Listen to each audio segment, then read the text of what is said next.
Estamos a fazer uma gravação para o arquivo histórico do Val do Coa.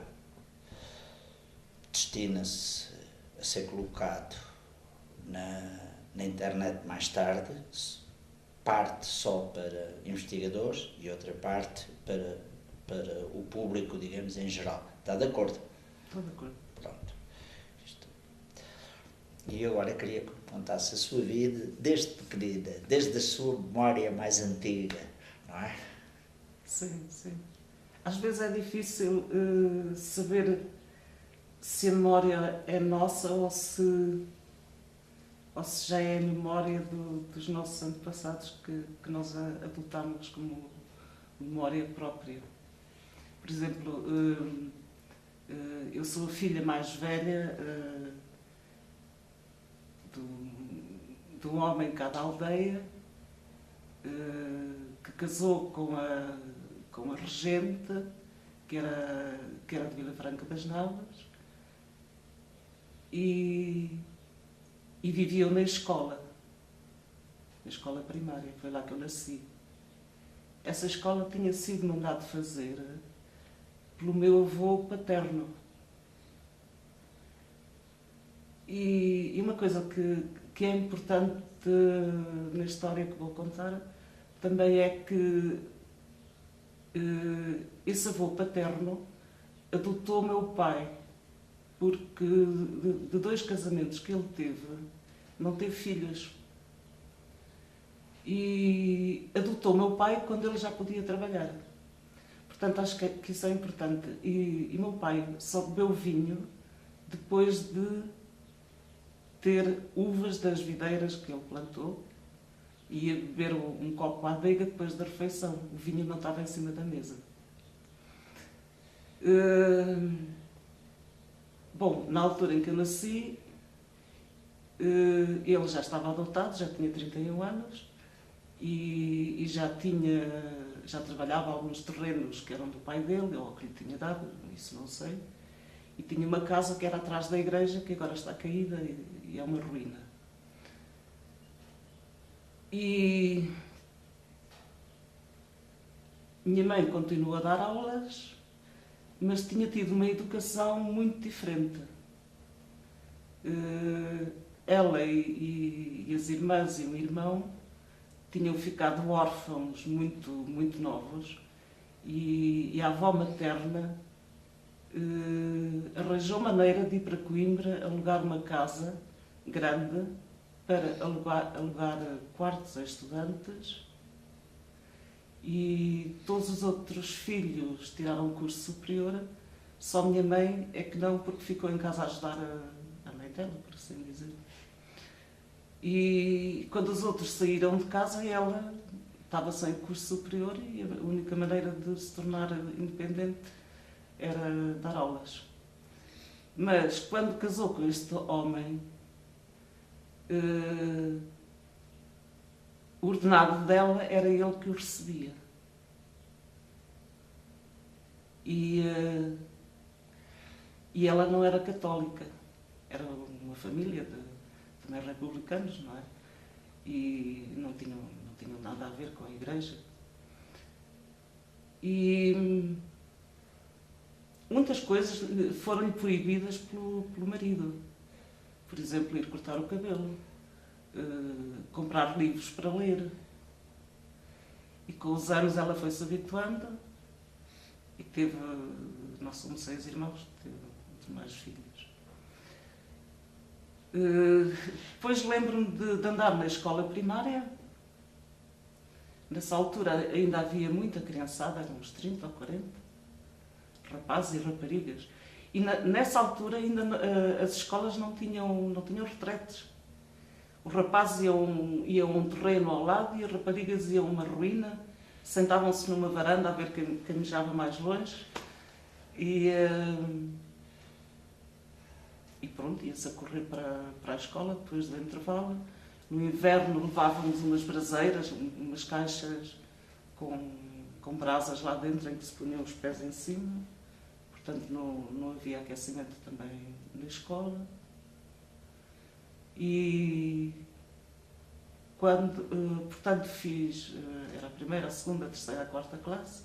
Com a quarta classe fazia-se chamada admissão ao liceu, que ainda me lembro que foi na Guarda, e eu não tinha memória para decorar a história. A história de Portugal nunca me disse nada.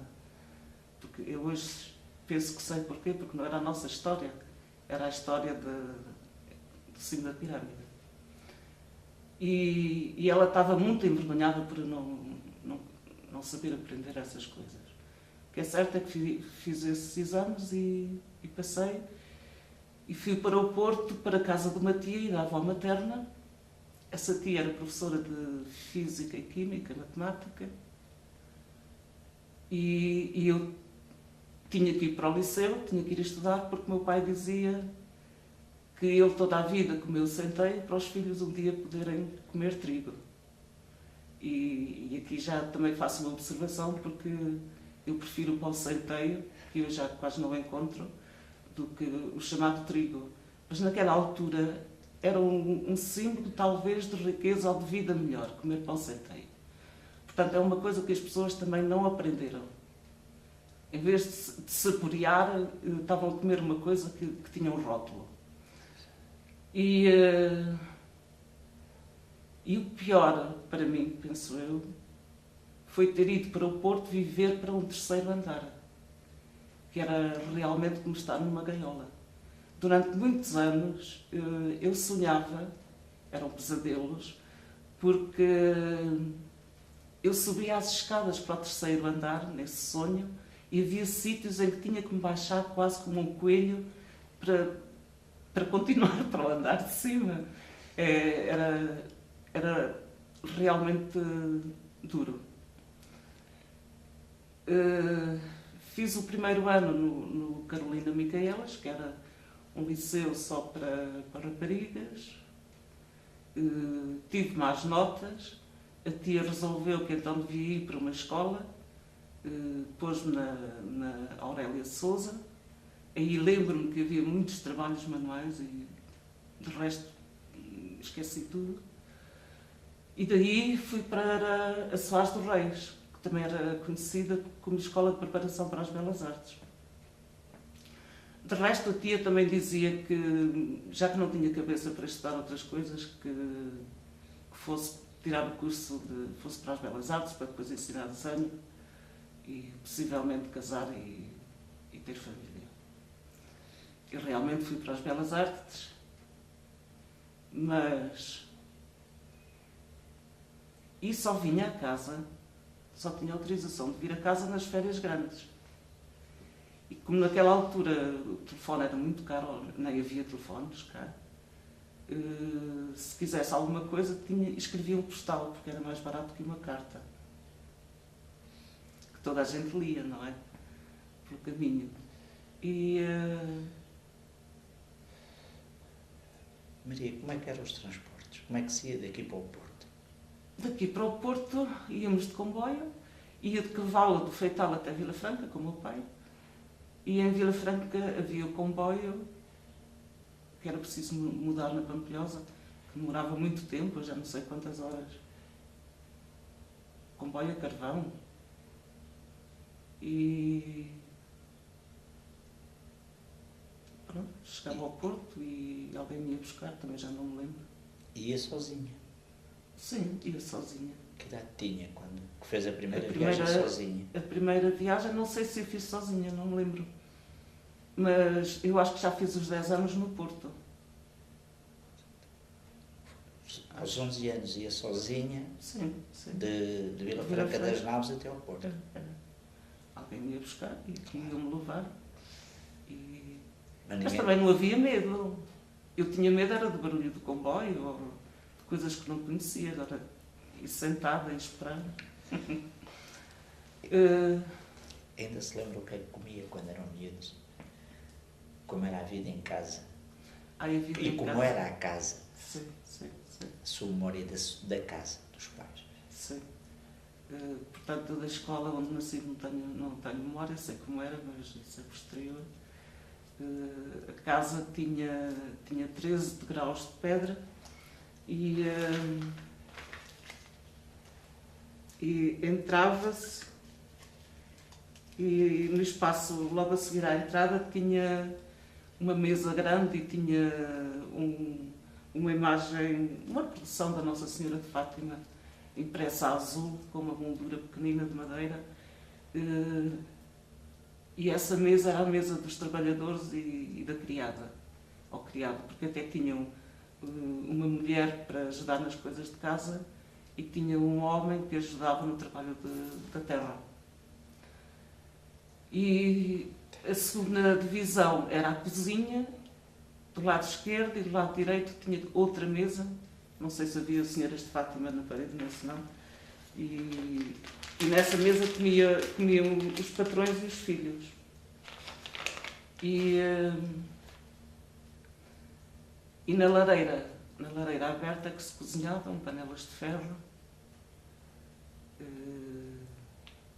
Eu sei que faziam sopa, porque eu nunca gostava de sopa e às vezes à noite iam meter na cama, porque o pai dizia: se não comes sopa não comes mais nada. E eu ainda hoje não sei fazer sopas. Mas se houver uma sopa que alguém faça muito bem, até que eu me gosto. Bom, eu lembro-me mais tarde dos pequenos almoços, que eu gostava muito. Que era o feijão frado cozido, com ovos cozidos partidos à rodelas, e penso que tinha cebola crua, e depois azeite, e aquilo tudo era misturado e eu gostava muito. Ou então, quando se ia para fora, mas devia ser só no inverno, que cortava um tocinho cor-de-rosa por dentro, que se trincava e era crocante. Ou saímos de casa, íamos para o campo e levava-se no bolso, levava-se uma mão cheia de figos secos para se irem comendo. Castanhas secas também, era uma coisa que se metia no bolso e se ia comendo. E agora também me lembro, também secávamos castanhas, porque por cima da lareira havia o caniço, era uma espécie de uma prancha feita com paus, todos paralelos e presos nas pontas. Punham-se as castanhas a secar, devido à altura, metiam-se num cesto e pisavam-se para sair a casca, e depois comiam-se secas, ou também faziam sopa de castanha seca. E lembro-me dos coelhos, que tinham uma colheira em casa e, pelo menos aos domingos, matavam um coelho ou um frango. Lembro-me que, por exemplo, o polvo era seco e era típico do Natal. Penduravam o polvo também no caniço ou nas varas do fumeiro e depois era posto de molho antes de ser cozinhado, e era no Natal. Bacalhau com certeza que também havia, mas eu não me lembro. E as batatas cozidas. Não sei, até piada, porque se calhar eu comia tão pouco que não ligava muito a essas coisas. Lembro-me que os trabalhadores comiam, punha-se uma travessa grande, a chamada fonte, no meio da mesa, e havia determinadas coisas que as pessoas tiravam todas com o seu garfo dessa travessa grande. Mas também já não sei o pormenor como era, se tinham um prato ou não tinham, com certeza que não tinham, que era para poupar, não é? Aquilo era tudo lavado à mão. A água tinha que se ir buscar aos chafariz, em cântaros de barro, nessa altura, porque o plástico veio mais tarde. E poupavam mesmo, não é? E não havia eletricidade. Não havia eletricidade. Quando puseram eletricidade no Feital foi em 72. E primeiro foi só na rua. E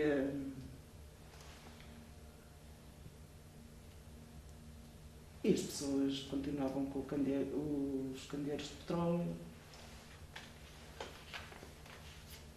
Velas não usavam, as velas eram para a igreja. E as casas de banho? As casas de banho eram fora de casa. No caso dos meus pais, eram ao fundo do pátio. Tinham uns degraus. e tinha uma porta de madeira e depois tinha uma espécie de um banco de madeira com um buraco e uma pessoa sentava-se lá, usava papéis de jornal para limpar o rabo. Mas em casa do meu avô paterno é curioso, porque a retrete também era um banco de madeira e era exterior, mas tinha 2 buracos, dava para 2 pessoas, isso é engraçado. Mas eu acho que a maior parte das pessoas na aldeia nem isso tinham, faziam as necessidades no campo ou na loja dos animais, que normalmente era por baixo da casa de habitação. Na casa dos meus pais, também por baixo da casa, por isso tinham os 13 degraus de pedra, também tinham 2 vacas e uma égua. O meu pai teve sempre éguas novas. Lembro-me dele comprar uma égua que nunca tinha sido montada, nunca tinham posto uma albarda. E tinham feito uma construção também no largo ao pé da igreja, que chamavam torno. Eram uns troncos grossos e havia só uma entrada. E o animal era preso ali e tinham ramos de ortigas que lhe passavam pelo corpo. Só me lembro do medo do animal que ali estava metido. E depois faziam tentativas até deixar pôr a albarda e alguém subir para a albarda. E era o meio de transporte que o meu pai usava mesmo para ir ao mercado a Trancoso.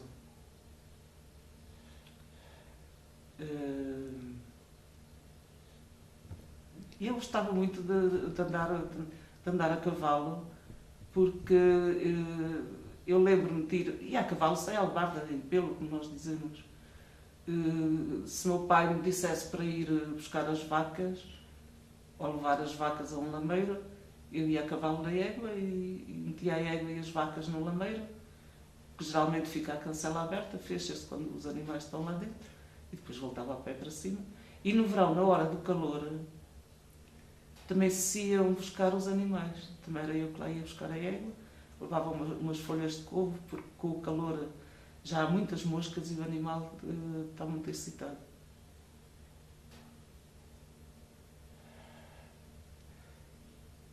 Pois. E o que é que brincava? As brincadeiras. Brincar era tudo. O que é que brincava? Eu lembro-me de um cavalo de madeira que nas patas tinha umas tábuas curvas, portanto o cavalo balançava. Eu empurrava o cavalo e ele balançava. Me tinha dado uma tia também do Porto. Sei que esse cavalo desapareceu e lembro-me de uma boneca que tive, dessas bonecas de celuloide, que uma vez qualquer caiu-lhe um braço. O meu pai deitou o braço para a lareira, que ardeu, e eu nunca mais brinquei com bonecos, nem com bonecas, nem com cavalos. Lembro-me de, às vezes, mas antes de ir para o Porto, com outras raparigas da aldeia, apanharmos cacos de pratos partidos e em cima de um muro, destes muros de pedra, cozinhávamos, apanhávamos umas ervas, o arroz dos telhados, punhamos em cima dos cacos. Mas havia pouco tempo para brincar, ou então tudo era brincadeira, porque eu, como era a filha mais velha, andava sempre no campo com o pai e muitas vezes com as trabalhadoras, que me ensinaram muita coisa, esses trabalhadores. Eu nunca tive medo de ratos nem de cobras, pelo contrário, apanhava-os e às vezes matava-os, que era como me tinham ensinado. Eu metia medo da minha mãe, porque ela não tinha sido criada no campo e eu chegava a apanhar um ninho de ratos pequeninos, ainda sem pelo, e trazia no bolso e chegava a casa e dizia: "Oh mãe, tenho aqui uma coisa", e ela desatava aos gritos cheia de medo por causa dos bichinhos que estavam no bolso.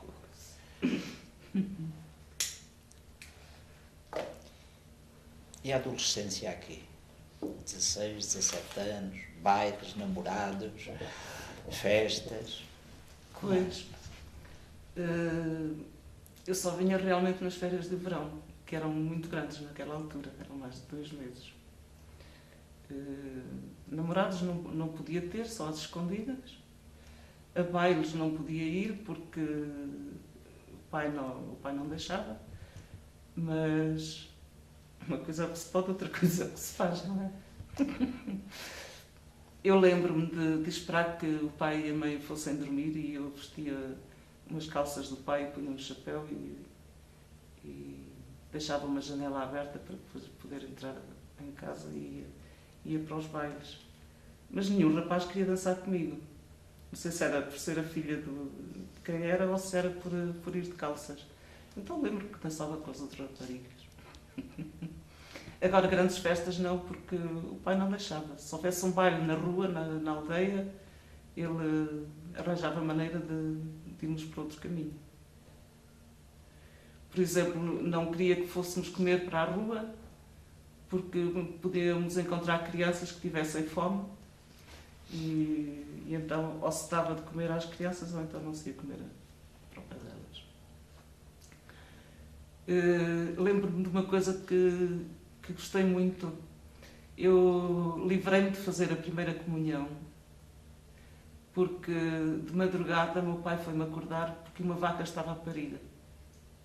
E passámos horas sentados na loja das vacas à espera que a vaca parisse. Podia ser preciso ajudar. E quando chegou a hora de haver a comunhão lá na igreja, eu fui dormir. E acho piada meu pai não ter feito isso. Não sei porque é que ele fez. Não sei se era a vaca que era mais importante a certa altura. Mas eu gostei dessa. E a segunda fase? Sai da Soares dos Reis, vai para onde? Pois, foi no ponto em que eu tinha ficado. Uma semana antes de ter feito os 21 anos, disse à tia, onde estava a viver, que atingia a maioridade e que ia sair de casa. E a tia disse para escrever ao pai. Eu escrevia ao pai e disse-lhe a mesma coisa. Que se me quisesse ajudar, que era ótimo, e se não, que saía na mesma. E ele ajudava, mas a ajuda que dava não chegava para pagar o aluguer da casa, que era uma casa ali perto, na Alexandre Herculano, que aluguei com 2 colegas para utilizarem como ateliê, e nessa altura já estava nas Belas Artes, no Porto. E onde comecei o curso de escultura. Mas tinha que trabalhar para sobreviver, por assim dizer, não é? E então, naquela altura, ainda havia faltas. Se não se estivesse presente numa aula, havia faltas. Determinado número de faltas implicava não passar de ano. E tive um professor que levava isso ao rigor, enquanto que outros me apoiavam bastante porque gostavam do meu trabalho. E então repeti, alguns anos repeti-os, não é? E tinha um professor que me ajudava muito, o António Quadros, e que me dizia que em Lisboa tinha mais possibilidades de arranjar trabalho. Porque os primeiros trabalhos que eu fiz para ganhar dinheiro foi através do António Quadros. Fiz ilustrações para livros, também para livros escolares e para outros livros de contos. Fazia os desenhos para as capas e ilustrações para o interior. E realmente em Lisboa havia várias editoras que me deram trabalho. Eram coisas esporádicas, mas pronto. Quanto tempo teve em Lisboa? Em Lisboa só estive 3 anos. Eu conheço muito pouco Lisboa. E depois, quanto foi? Portanto, eu acabei o curso de escultura em Lisboa, o curso geral, e tinha concorrido para uma bolsa no estrangeiro e fiquei suplente para uma bolsa em Itália, mas uma bolsa de 3 meses que teria que regressar a Portugal, no fim. E dei aulas durante 1 ano em Lisboa, aulas de desenho, e nessa altura decidi mesmo ir embora e fui para Hamburgo.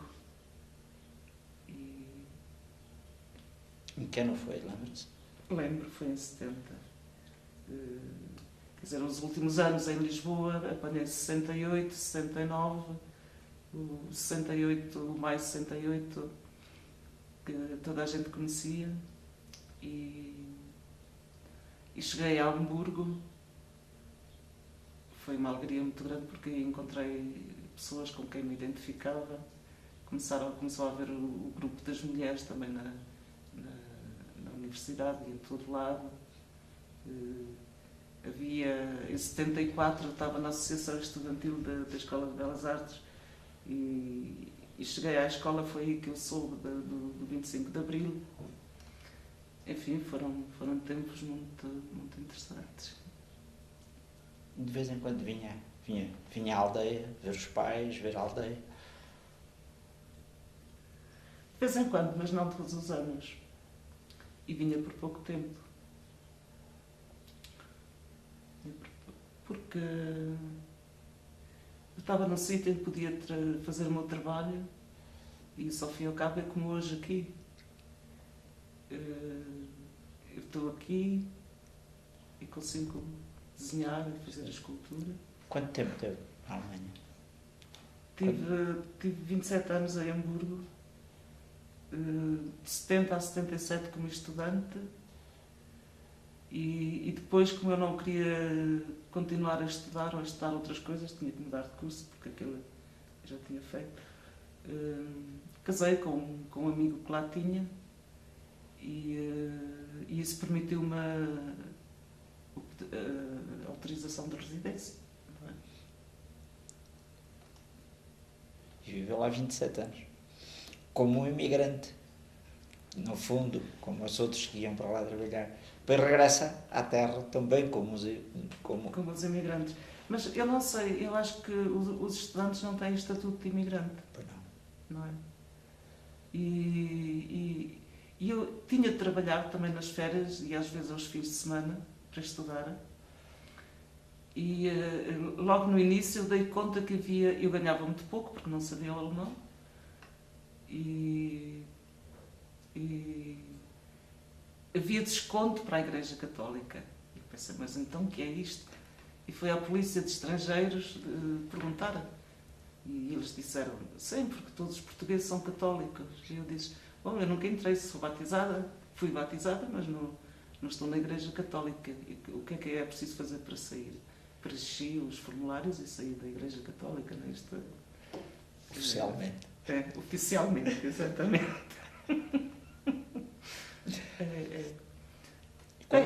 Isso de voltar como os imigrantes também voltaram, ou muitos, porque nem todos voltam, também são outros aspectos. Fazendo escultura é preciso ter muito espaço para guardar, pelo menos a escultura que eu faço. Ora, muito espaço significa pagar muito dinheiro de aluguer. E eu sempre vivi do meu trabalho. Como estudante, trabalhava os fins de semana e nas férias, mas a partir dos anos 80 comecei a viver da venda dos meus desenhos e do trabalho que eu fazia. E nunca é certo. Portanto, há uma incerteza muito grande quando é que se vende outra vez um trabalho e o dinheiro está a acabar e ninguém vem comprar nada. Isso também está ligado à reforma que depois os artistas têm, que não dá nem para viver nem para morrer. E pensei, o que é que vou fazer? Vou continuar aqui ou vou-me embora? E nessa altura pensava mais era guardar o meu trabalho. E aqui, onde agora tenho o ateliê, tinha sido uma vacaria. Os meus irmãos já não tinham as vacas.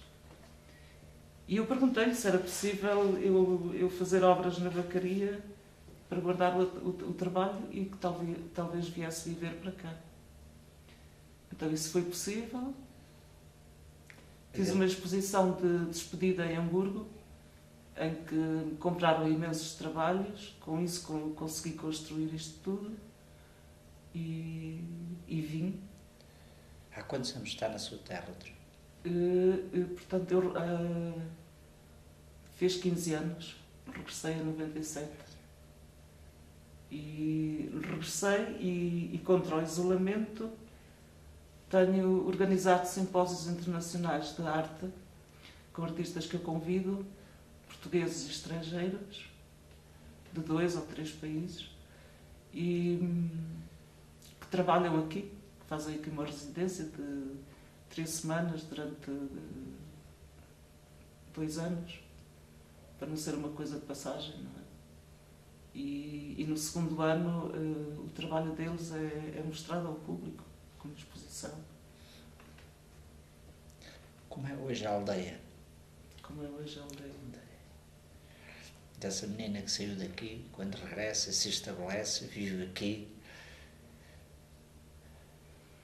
Pois, eu acho que isso em dias diferentes podia ter respostas diferentes, não é?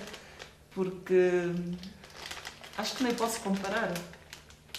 É como, às vezes, dou conta de mim a pensar, então, e se agora fosses encontrar os teus pais? Mas eles já morreram, como é que vais encontrar? Já não há nada daquilo que houve quando nós éramos garotas, porque nós já somos velhas e tudo mudou. O que há é aquilo que a gente faz. Por exemplo, quando eu cheguei, este terreno estava cheio de gestas. Eu comecei a plantar umas árvores, agora já estão enormes, continuo a plantar. Já não há escola. Já não há escola.